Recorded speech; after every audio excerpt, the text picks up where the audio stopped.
प्रिय विद्यार्थियों, आज का हमारा चैप्टर 7 का ये दूसरा वीडियो है। इसमें हम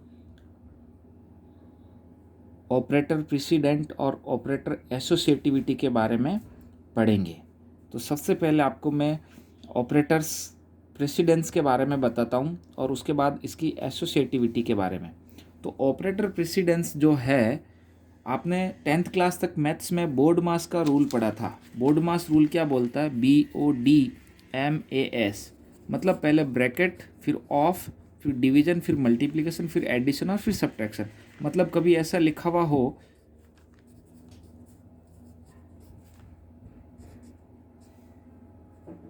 कुछ भी जैसे ये, तो इसमें से पहले हम एडिशन करें या मल्टीप्लिकेशन करें या इसको करें, इधर से करें कि इधर से करें, तो इसका एक रूल है कि आप इस नियम के अकॉर्डिंग इसको सॉल्व करें। मतलब ऑपरेटर्स का प्रायोरिटी ऑर्डर होता है, सबकी प्रायोरिटी अलग होती है, सबका वेटेज अलग अलग होता है। जिसका वेटेज अलग है, सबसे ज़्यादा है, जिसका हाई प्रेफरेंस है, प्रायोरिटी है, उसको पहले सॉल्व करना है। तो पहले डिवीज़न को करना चाहिए, पहले ये करना चाहिए, उसके बाद यहाँ से कोई एक वैल्यू बन जाएगी, फिर मल्टीप्लिकेशन करना चाहिए, फिर एडिशन कर देना चाहिए और फिर लास्ट में सब्ट्रैक्शन करना चाहिए। तो ऐसा ही यहाँ पर तो ये 4-5 ऑपरेटर्स के बीच में भी हमने बोर्ड मास बना दिया था मैथ्स में। अपने C++ में तो हमारे पास कितने ऑपरेटर्स होते हैं, तो इन ऑपरेटर्स का एक्सप्रेशन में कैसे इनको सॉल्व आउट किया जाएगा, तो वही डिसीजन यहाँ पर ऑपरेटर प्रेसिडेंसी से होता है। एक से ज़्यादा ऑपरेटर जब किसी एक्सप्रेशन में, जब किसी स्टेटमेंट में हो, तब C और C++ भाषा में ऑपरेटर की प्राथमिकता के परिभाषित नियम हैं। मतलब ऑपरेटर की प्राथमिकता, प्रायोरिटी पहले किसकी है, बाद में किसकी है, किसकी प्रायोरिटी ज़्यादा है, किसकी प्रायोरिटी किससे कम है, तो इसके नियम पहले से बने हुए हैं। तो किसी भी एक्सप्रेशन में एक से ज़्यादा ऑपरेटर अगर यूज़ हो रहे हैं, तो वहाँ पर उच्च प्राथमिकता वाले ऑपरेटर निम्न प्राथमिकता वाले ऑपरेटर से पहले संपादित होते हैं, पहले एग्जीक्यूट होते हैं, और इस नियम को ऑपरेटर प्रेसिडेंस कहा जाता है। ये क्वेश्चन बनता है सीधा सा, ऑपरेटर प्रेसिडेंस से आप क्या समझते हैं? तो वहाँ पर आप लिख सकते हैं कि किसी भी एक्सप्रेशन में एक से ज़्यादा ऑपरेटर अगर प्रयोग किए गए हैं, तो वहाँ पर उच्च प्राथमिकता वाला ऑपरेटर निम्न प्राथमिकता वाला ऑपरेटर से पहले संपादित होगा, पहले रन होगा। इसी नियम को ऑपरेटर प्रेसिडेंस कहा जाता है। दूसरा यहाँ पर एक टॉपिक और है, वो है ऑपरेटर की एसोसिएटिविटी। क्या है कि C और C++ में कोई मैथ्स की तरह 4 या 5 ऑपरेटर नहीं है। यहाँ पर आपके सामने एक टेबल दे रखी है, बहुत ज़्यादा, मतलब आप इस टेबल में देखेंगे तो ये सारे ऑपरेटर्स हैं, और इसके नेक्स्ट पेज पे भी ये इतने सारे ऑपरेटर्स हैं, है ना, 30-40 ऑपरेटर्स हैं। तो इतने सारे ऑपरेटर्स हैं, तो इन ऑपरेटर्स की जो प्रायोरिटी ऑर्डर है उसको तो हम इसका प्रेसिडेंसी कहते हैं। लेकिन क्या होता है, अगर 2 या 2 से अधिक ऑपरेटर एक समान प्रेसिडेंस के और एक ही एक्सप्रेशन में आ जाए, मतलब 2 या 2 से अधिक ऑपरेटर जो समान प्राथमिकता वाले हैं, है ना, उनका प्रेसिडेंस ऑर्डर, प्रायोरिटी ऑर्डर एक समान है, एक लेवल का है, और वो अगर एक एक्सप्रेशन में आ जाते हैं, तो जिस ऑर्डर में, जिस क्रम में वो रन होंगे, संपादित होंगे, सॉल्व आउट होंगे, उसे ऑपरेटर की एसोसिएटिविटी कहते हैं। और C++ में तो 2 या 2 से अधिक ऑपरेटर जब किसी एक्सप्रेशन में, और वो भी समान प्राथमिकता वाले, समान प्रेसिडेंस वाले जब हों, तो उनके संपादन होने का जो ऑर्डर है उसे ऑपरेटर की एसोसिएटिविटी कहते हैं। और C++ में ऑपरेटर की संपूर्ण लिस्ट और उसकी प्रेसिडेंस आपको एक टेबल में दे रखी है, आप इसको बुक में देख सकते हैं। एक्चुअली क्या होता है, एसोसिएटिविटी हमेशा लेफ़्ट टू राइट और राइट टू लेफ़्ट इस प्रकार से शो की हुई होती है कि वो लेफ़्ट टू राइट एसोसिएटिव वाला है या राइट से लेफ़्ट वाला है। आप देख सकते हैं सबसे ज़्यादा हायर प्रेफरेंस किसका होता है, स्क्वायर रेजोल्यूशन का, और इसके एसोसिएटिव क्या है, बाएं से दाएं। दूसरा फिर नंबर आता है डायरेक्ट एक्सेस और इनडायरेक्ट एक्सेस, मतलब आप क्लास के मेंबर्स को एक्सेस करते हैं या क्लास के मेंबर्स को पॉइंटर से एक्सेस करते हैं। फिर इन ब्रैकेट्स की, है ना, फिर इंक्रीमेंट डिक्रीमेंट की, फिर इसकी, और फिर ये नॉट की, फिर यूनरी प्लस माइनस इनकी, है ना, साइज ऑफ न्यू, डिलीट। तो ये पहला लेवल ये है प्रायोरिटी का, दूसरा लेवल ये है। अब एक लाइन में ये जो लिखे गए ये सारे इक्वल प्रायोरिटी के प्राथमिकता वाले हैं। अच्छा, मैथ्स के जो ये मल्टीप्लिकेशन, डिवीज़न और मॉड्यूलो है, इनकी प्रायोरिटी हाई है किससे, एडिशन और सब्ट्रैक्शन से। एडिशन और सब्ट्रैक्शन उससे निम्न प्राथमिकता पे है। फिर ये यहाँ पर बिटवाइज ऑपरेटर हैं, ये वाले हैं, या इनको इंसर्शन एक्सट्रैक्शन भी कहते हैं। उसके बाद ये ग्रेटर देन लेस देन वाले हैं, तो ये 4 हायर हैं इन 2 से, मतलब equal to not equal to बाद में चेक किए जाएंगे, पहले ये है ना, तो एक लेवल अप है। फिर ये इस प्रकार से पूरा आपको यहाँ पर दे रखा है। कंपाउंड ऑपरेटर का भी यहाँ दे रखा है, और कॉमा ऑपरेटर का ये सिर्फ असाइनमेंट है। लगभग असाइनमेंट आपका याद रखना, असाइनमेंट ऑलमोस्ट लास्ट में वर्क करता है, कुछ है हालांकि इसके बाद में भी, लेकिन ऑलमोस्ट असाइनमेंट ऑपरेटर सबसे लास्ट में उसकी प्राथमिकता होती है। और इन साथ में इनके सबकी एसोसिएटिविटी दे रखी है, ज़्यादातर की बाएं से दाएं होती है। दाएं से बाएं में एक तो ये मिला आपको, ये वाली कैटेगरी दाएं से बाएं है, और यहाँ पर भी एक जो यूनरी एंड है, साइज ऑफ है, न्यू और डिलीट है, इसकी भी दाएं से बाएं थी। 2 कैटेगरीज दाएं से बाएं हैं, बाकी बाएं से दाएं वाली एसोसिएटिविटी है। तो इस प्रकार से ये ऑपरेटर की एसोसिएटिविटी को हम समझ सकते हैं। ऑपरेटर प्रेसिडेंस और ऑपरेटर एसोसिएटिविटी के बाद अब इस 7th चैप्टर का लास्ट टॉपिक है, वो है कंट्रोल स्ट्रक्चर्स। कंट्रोल स्ट्रक्चर्स 3 प्रकार के होते हैं, सीक्वेंस स्ट्रक्चर, सिलेक्शन स्ट्रक्चर और लूप स्ट्रक्चर, है ना। तो C++ में सभी बेसिक स्ट्रक्चर होते हैं और उनको विभिन्न प्रकार से कंट्रोल स्टेटमेंट पर लागू किया जाता है। तो सबसे पहले सीक्वेंस स्ट्रक्चर कैसे बनता है, जैसा प्रोग्राम लिखा होता है वैसे ही संपादित हो जाता है। मतलब लाइन बाय लाइन अगर प्रोग्राम में एग्जीक्यूट हो रहा हो, कोई स्टेटमेंट स्किप नहीं होता है बीच में, कहीं पर भी ब्रेक नहीं लगता है, कहीं पर भी जंप नहीं होता है, कहीं पर भी कोई कंडीशन चेक नहीं होती है, यदि ऐसा हो तो ये हो जाए, नहीं तो ये हो जाए, ऐसा कुछ भी नहीं होता है। लाइन बाय लाइन अगर आपका प्रोग्राम बाय सीक्वेंस रन हो रहा है तो उसको कहा जाता है सीक्वेंस स्ट्रक्चर। दूसरा है सिलेक्शन, सीक्वेंस को हम लीनियर भी बोलते हैं, है ना। दूसरा सिलेक्शन को हम लॉजिकल भी कह सकते हैं, चयन भी कह सकते हैं, है ना। तो 2 या 2 से अधिक संपादन पथ जिसमें से एक को चुना जाता है अगर शर्त पूरी होती है, मतलब जहाँ पर इफ़ लगता है, स्विच लगता है, यदि ऐसा हो तो ये करो, नहीं तो ये करो, तो 2 या 2 से अधिक में से एक को चुना जाता है किसी कंडीशन के आधार पर। तो इस प्रकार के स्ट्रक्चर को सिलेक्शन स्ट्रक्चर कहा जाता है ना। और इसके उदाहरण क्या है, एक इफ़ स्टेटमेंट होता है ना। क्या लिखा होता है, इफ़ लिखा होता है, फिर आगे कंडीशन होती है, कंडीशन ट्रू होगी तो ही वो स्टेटमेंट रन होगा। ये इफ़ की बॉडी है ना। ऊपर इफ़ लिखा होता है और इफ़ के बाद ब्रैकेट में क्या होती है, एक कंडीशन होती है, एक टेस्ट होता है, ट्रू होने पर वो चलेगा। वो कई बार सिर्फ इफ़ ही होता है, मतलब अगर टास्क इस प्रकार का है, यदि ऐसा हो तो ये करें, मतलब जहाँ पर एल्स पार्ट नहीं होता है तब ये ऐसा ही इफ़ होता है।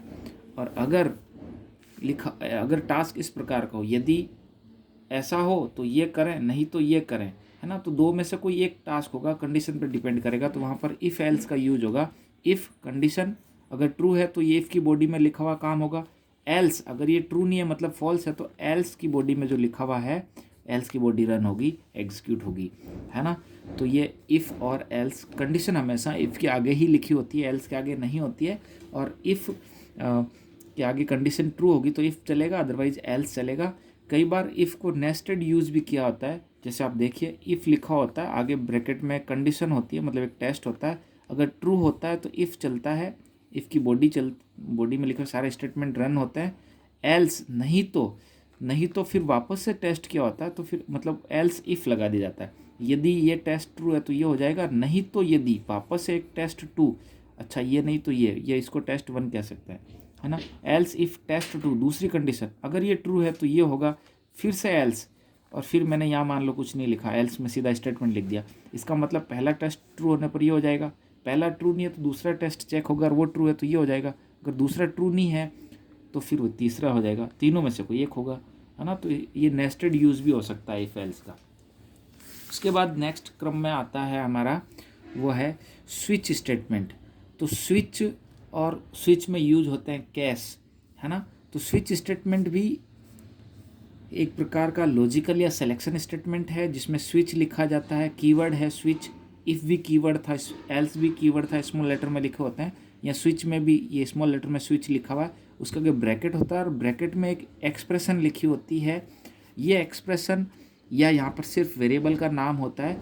तो स्विच जब भी लिखा जाता है तो ध्यान रखना, स्विच के साथ ब्रैकेट में एक इंटीजर एक्सप्रेशन ही होनी चाहिए, यहाँ पर कोई फ्लोटिंग नहीं आ सकती है। इंटीजर या कैरेक्टर्स एक्सप्रेशन, या वेरिएबल का प्रयोग ही इस ब्रैकेट में होता है। और स्विच के बाद हमेशा बॉडी होना कंपलसरी है और इस प्रकार से बॉडी क्लोज होगी।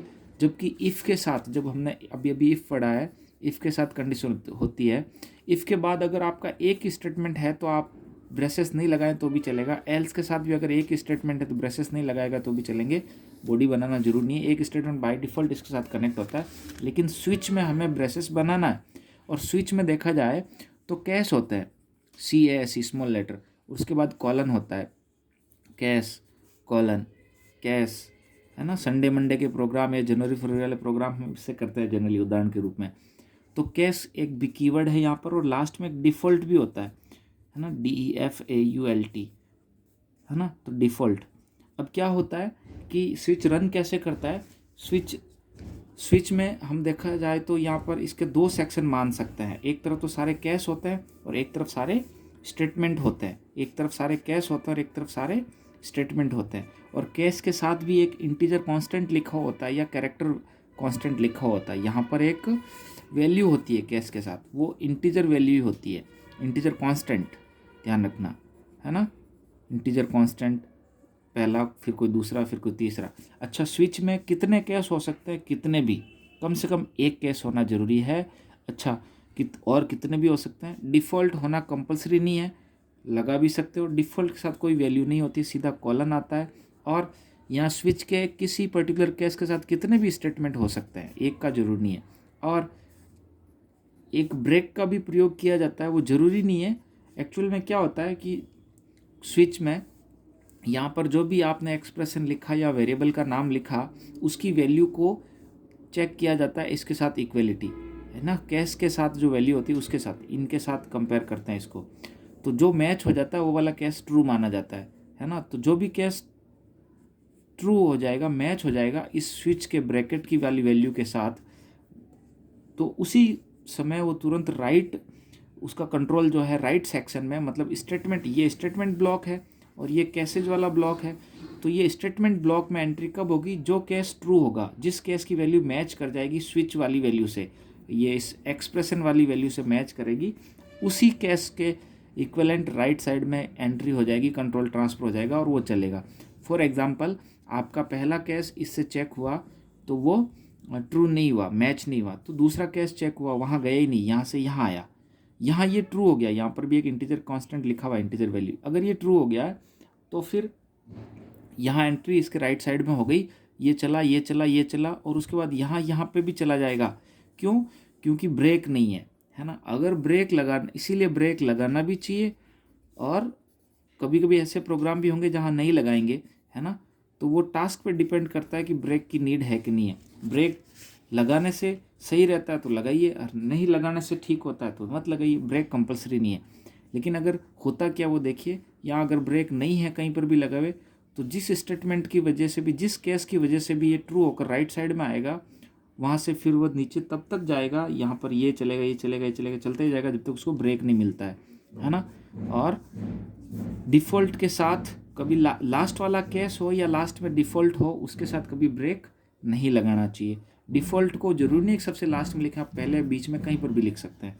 तो ये इस प्रकार से स्विच का पूरा स्ट्रक्चर और इसका रन होने का तरीका होता है। इसका एक एग्जाम्पल देखते हैं। यहाँ आप इस एग्जाम्पल में देखेंगे एक इंटीजर वेरिएबल एन डिक्लेयर्ड है। अब हमें उसको चेक करना है कि इवन है कि ऑड है। तो हम स्विच में सीधा लिख रहे हैं एन का रिमाइंडर 2 से, है ना। और ब्रेसेस स्टार्ट हुआ स्विच का और ये यहाँ पे क्लोज हो रहा है। इसमें मैं लिख रहा हूँ केस 0। अगर ये एन का 2 से रिमाइंडर 0 है ना, तो सी आउट इवन और ब्रेक हो जाए। अगर ये ब्रेक नहीं होता तो वो इसके साथ ये भी कर लेता। अगर 0 नहीं है, मान लो 1 आ जाता, तो वो इसमें जाएगा नहीं, यहाँ आएगा और यहाँ पर ऑड लिखा हो जाएगा लास्ट में, इसलिए मैंने ब्रेक नहीं लगाया। अच्छा, तो यहाँ डिफ़ॉल्ट क्यों नहीं लगाया? हमें ये पता है कि दो ही पॉसिबिलिटी है, किसी भी नंबर का अगर 2 से रिमाइंडर निकालेंगे तो 0 या 1 ही बचेगा। तो हमने 1 के लिए कैश लगा दिया। तो यहाँ पर हम चाहते हो तो ये कैश नहीं लगाकर डिफ़ॉल्ट भी लिख सकते थे, है ना। तो इस प्रकार से ये स्विच का एक एग्जाम्पल है। एक दूसरा एग्जाम्पल और देख सकते हैं। इस स्विच के उदाहरण में आप देखेंगे यहाँ पे तो डे ऑफ वीक, डे का नंबर मिलेगा और उसका संडे मंडे प्रिंट करने का प्रोग्राम है। तो डे एक वेरिएबल है, उसमें वैल्यू इनपुट वगैरह यहाँ करवा लेंगे। फिर स्विच लगाया, स्विच में डे वेरिएबल का नाम लिख दिया। तो स्विच डे केस 1, अब यहाँ पर 7 केस होंगे, 1 से लेकर 7 तक, 7 डेज होते हैं वीक में, और फिर हम लगा देंगे डिफ़ॉल्ट। तो पहला 1 लिया, फिर मैंने 3 लिया, फिर मैंने 5 लिया, फिर मैंने सारे लिखे नहीं, हर केस का नाम, डे का नाम और ब्रेक, डे का नाम और ब्रेक, डे का नाम और ब्रेक, तो ये 4 आप ऐसे मान लीजिएगा लिखे हुए हैं, है ना। उसके बाद में ये डिफ़ॉल्ट में डाल दिया मैंने रॉन्ग इनपुट, मतलब 1 से 7 तक भी नहीं है तो फिर ये डिफ़ॉल्ट में आ जाएगा रॉन्ग इनपुट। तो ये 1 3 5 जो लिखा हुआ है ये सीक्वेंस में होना जरूरी नहीं है। मैं पहले यहाँ पर 1 ले लिया, मंडे, अगर केस 1 हो तो सी आउट मंडे ब्रेक, केस 3 ले लिया, 2 लिया ही नहीं, बाद में लेंगे लेकिन सीक्वेंस में लेना जरूरी नहीं, मैं ये समझाना चाह रहा हूँ। तो केस 3 वेडनेसडे, केस 5 फ्राइडे। तो इस प्रकार से हम ये भी एक एग्जाम्पल देख सकते हैं स्विच का। स्विच का एक एग्जाम्पल और हो सकता है जो आपका वोवल कॉन्सोनेंट को चेक करने का हो सकता है। स्विच के इस उदाहरण में मैंने एक कैरेक्टर वेरिएबल लिया, अल्फ़ा नाम से एक कैरेक्टर वेरिएबल है। हम इसमें एक कैरेक्टर मतलब एक अल्फ़ाबेट को इनपुट करवा लेंगे यहाँ पर सी आउट सीन लगाकर। अब हमें उसको चेक करना है, तो मैंने लिखा स्विच, फिर यहाँ पर वेरिएबल का नाम ले लिया अल्फ़ा और ब्रेसेस स्टार्ट ब्रेसेस क्लोज, ये स्विच का। Case A capital A, case small A, case capital E, case small E, तो ऐसे AEIOU टोटल 10 केस बनेंगे। तो मैंने बाकी बीच में लाइनें खींच दिए, लास्ट 10वां केस लिखा स्मॉल यू। तो AEIOU सारे 5 कैपिटल 5 स्मॉल 10 केस लिखे हुए, और किसी के साथ कोई स्टेटमेंट और ब्रेक नहीं लगा हुआ है, सीधा कॉलन कॉलन कॉलन ऐसे लगाए हुए। और लास्ट में जो यू है, लास्ट वाला केस जो है, वहाँ पर मैंने लिखा सी आउट वोवल और ब्रेक, एंड उसके बाद डिफ़ॉल्ट में सी आउट कॉन्सोनेंट। ऐसा क्यों किया, क्या गलत होगा? नो, करेक्ट होगा। क्या होगा, जो भी केस ट्रू है, मतलब अल्फ़ा में जो भी अल्फ़ाबेट पड़ा है ना, चाहे ई है चाहे आई है, तो जिस वजह से भी वो राइट सेक्शन में आएगा, मान लो वो कैपिटल ई है तो कैपिटल ई की वजह से यहाँ आएगा। और यहाँ मैंने बता रखा कि जैसे ही राइट सेक्शन में एंट्री हो जाती है तो नीचे की ओर तब तक रन होता है, यहाँ लिखे हुए सारे स्टेटमेंट तब तक चलते हैं जब तक उसको ब्रेक नहीं मिलता। हमने यहाँ कुछ लिख ही नहीं रखे हैं, न ब्रेक है, तो वो चलता जाएगा, चलते चलते चलते चलते यहाँ ये मिलेगा। मतलब AEIO और कैपिटल यू तक जो भी यहाँ मिल रहा है वो वोवल ही बताएगा, मतलब यहाँ से वो अपना यहाँ पे आके ही रुकेगा। इसलिए मैंने सब जगह vowel vowel vowel break vowel break vowel break vowel break नहीं किया, लास्ट वाले में लिखा है। तो एक ऐसा एग्जाम्पल भी हो सकता है स्विच का। अब नेक्स्ट कंट्रोल स्ट्रक्चर्स में आते हैं, loop control structure. Loop structure हमेशा रिपीटेशन के लिए चलते हैं, है ना। स्टेटमेंट 0 बार या उससे अधिक बार रन होते हैं। इसमें 3 प्रकार के लूप होते हैं, फॉर लूप, वाइल लूप और do while loop. For loop का प्रयोग तब किया जाता है जब किसी कार्य को पूर्व निर्धारित संख्या के बराबर दोहराया जाता है। जब आपने को ये पता है कि टोटल कितने नंबर ऑफ टाइम्स तक चलाना है, ये फिक्स्ड है ना, या कोई काउंटिंग चलानी है, काउंटर वेरिएबल लेना है, तो वहाँ पर फॉर लूप लगाया जाता है। और फॉर लूप में ध्यान रखना, फोर लिखा जाता है, उसके नीचे बॉडी होती है, और फोर के ब्रैकेट में 3 चीज़ें होती है ना, और तीनों के बीच में 2 सेमीकोलन लगाना जरूरी होता है। सबसे इम्पोर्टेंट ये 2 सेमीकोलन ही है। 4 लिखते हैं हम, 4 के बाद ये ब्रेसेस और ये ब्रेसेस क्लोज, बॉडी लगा दी, बॉडी नहीं लगाओ तो भी चलेगा अगर एक स्टेटमेंट है तो। और फॉर लूप में ब्रैकेट में 3 सेक्शन होते हैं। यहाँ पर लूपिंग वेरिएबल जो भी है या अनदर वेरिएबल भी हो सकता है, तो उसकी वैल्यू असाइनमेंट करने के लिए, वैल्यू इनिशियलाइज करने के लिए, फिर यहाँ पर कंडीशन होती है, यहाँ पर कंडीशन होती है, कंडीशन ट्रू होने पर लूप चलता है। और यहाँ पर जो लूपिंग वेरिएबल है उसमें इंक्रीमेंट या डिक्रीमेंट लगता है, और यहाँ पर लूपिंग वेरिएबल को इनिशियलाइज किया जाता है, इनिशियलाइज किया जाता है, INITIAL, इनिशियलाइज किया जाता है ना। और ये 2 सेमीकोलन लगाना यहाँ पर ज़रूरी होता है। एग्जाम्पल आप देख सकते हैं इसका, देखिए, मान लो मैंने एक वेरिएबल ले रखा है इंट n, तो फॉर लूप लगाया, यहाँ लिखा n1 एंड सेमीकोलन, n जब तक छोटा है या बराबर है 10, फिर मैंने लिख दिया n++, तो ये 2 सेमीकोलन लग गए। और आप देख सकते हैं n1 से शुरू हो रहा है, लेस देन इक्वल टू 10 तक चल रहा है, n++ हो रहा है, मतलब ये लूप कितनी बार चलेगा, इसमें लिखा हुआ स्टेटमेंट कितनी बार रन होगा, 10 टाइम्स, है ना। तो ये इस प्रकार से फॉर लूप लगाया जाता है। फॉर लूप में ये 3 सेक्शन जो होते हैं, 3 में से किसी स्टेटमेंट को स्किप भी किया जा सकता है, इन 3 को, है ना, तीनों को ही छोड़ा जा सकता है, लेकिन 2 सेमीकोलन लगाया जाना जरूरी है। क्या है कि हम इसको यहाँ बॉडी में डाल सकते हैं, इसको ऊपर ही 1 कर सकते थे, अगर मैं n को 1 ऊपर ही कर लेता तो ये ब्लैंक रहता, सीधा सेमीकोलन आता, है ना। और यहाँ पर यह एन प्लस प्लस जो ये पूरा लूप बॉडी चलने के बाद ऊपर या एन प्लस प्लस प्लस में जाता है, फिर कंडीशन टेस्ट होती है। तो यहाँ इस लूप के स्टेटमेंट में अगर मैं एन प्लस प्लस लिख दूंगा इंक्रीमेंट डिक्रीमेंट, तो यहाँ लिखना जरूरी नहीं, इसको भी खाली छोड़ा जा सकता है। कंडीशन टेस्ट भी यहाँ पर बीच में लूप की बॉडी में रखी जा सकती है, हालांकि वो लूप कंडीशन नहीं कहा जाएगी, लेकिन ये तीनों स्टेटमेंट जो हैं 2 सेमीकोलन से सेपरेट होता है और यहाँ पर 2 सेमीकोलन जरूरी है।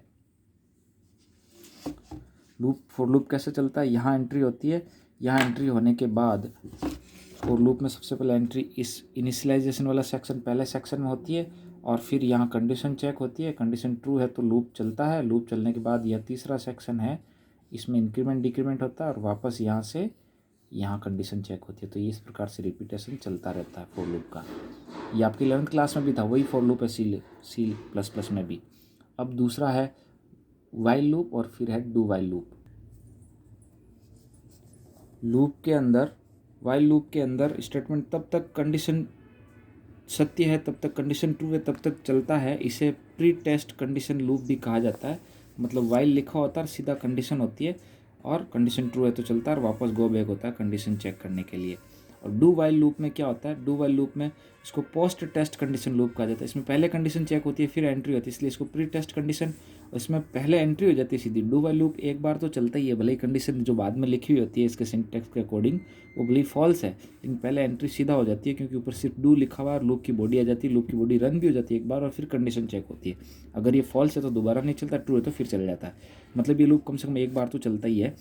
इसको कंडीशन बाद में होने की वजह से पोस्ट कंडीशन लूप कहा जाता है, मतलब एंड कंट्रोल लूप कहा जाता है और इसको एंट्री कंट्रोल लूप कहा जाता है। वाइल को entry control loop, do while को एग्जिट कंट्रोल लूप कहा जाता है। और लूप से संबंधित कुछ बातें ध्यान रखिएगा। लूप की कंडीशन ट्रू होने पर ही लूप चलता है और लूप जब चलता है तो उसके बाद दोबारा वापस कंडीशन चेक होती है अर्थात गो बैक होता है, और लूप की कंडीशन फॉल्स होने पर लूप टर्मिनेट हो जाता है। और आपने ब्रेक और कंटिन्यू 2 स्टेटमेंट भी पढ़े हैं। ब्रेक किसी लूप में अगर बीच में एग्जीक्यूट हो जाता है तो भी लूप टर्मिनेट हो जाता है, और कंटिन्यू लूप की बॉडी में कहीं पर भी अगर एग्जीक्यूट हो जाता है ना, अगर इवेलेट हो जाता है तो वो इमीडिएट वहीं से ही जंप हो जाता है कंडीशन चेक होने के लिए, दोबारा रिपीटेशन स्टार्ट होगा अगर कंडीशन ट्रू होगी तो। ये आपने लूप्स पढ़े जो सी लैंग्वेज में, वही हैं आपके सारे। तो इस प्रकार से आपका ये चैप्टर नंबर 7 जो है 2 वीडियो में हमने कंप्लीट किया है, और लास्ट इसका टॉपिक था वो था कंट्रोल स्ट्रक्चर्स। ठीक है, यहाँ पर इंपॉर्टेंट क्वेश्चंस में ऑपरेटर प्रेसिडेंस को परिभाषित करें या एक्सप्रेशंस क्या होते हैं, स्कोप रिजोल्यूशन का उपयोग बताइए, न्यू एंड डिलीट ऑपरेटर का क्या उपयोग है, ठीक है, और ऑपरेटर की संबद्धता मतलब एसोसिएटिविटी को समझाइए। तो इस प्रकार के क्वेश्चन यहाँ पर बनते हैं। ओके।